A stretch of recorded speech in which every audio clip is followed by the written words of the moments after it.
Hey guys, so in this video we're going to be talking about arithmetic progressions. Now over here, let's consider the following sequence. Here I have a sequence of numbers.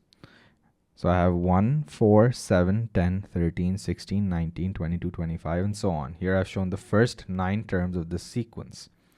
Now one thing we notice straight away is that if I take the first term and I add 3 to it, I get the second term. If I add 3 to the second term, I get the third term. So what we can say is that the difference between each term and the next term is just 3. If I add 3 to the first term, I get the second. I add 3 to the second, I get the third, and so on. So the difference between each successive term and the previous term is equal to plus 3. This type of a sequence, where we have a constant difference between each term and the next term, this type of a sequence is known as an arithmetic progression. This type of sequence is known as an arithmetic progression or an arithmetic sequence. And the difference between each successive term and the previous term is known as the common difference. So in this particular case, the difference between each successive term and the previous term is equal to plus 3. So we say that the common difference is plus 3. And we usually use the letter D to represent the common difference.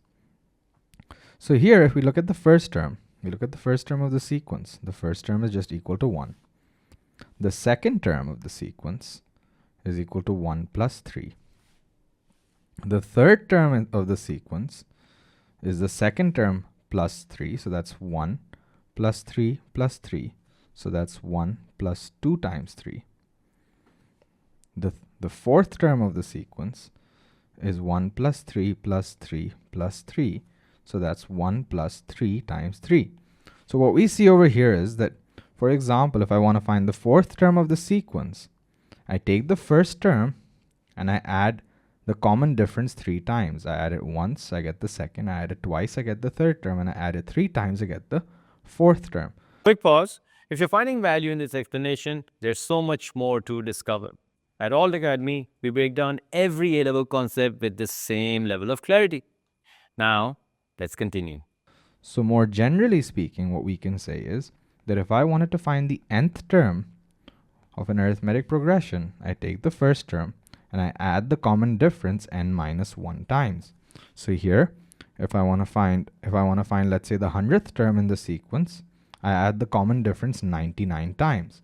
When I do that, I'll get the 100th term. So if I add the common difference 99 times to the first term, I get the 100th term of the sequence. So we can say that the nth term can be written as the first term plus n minus 1 times the common difference.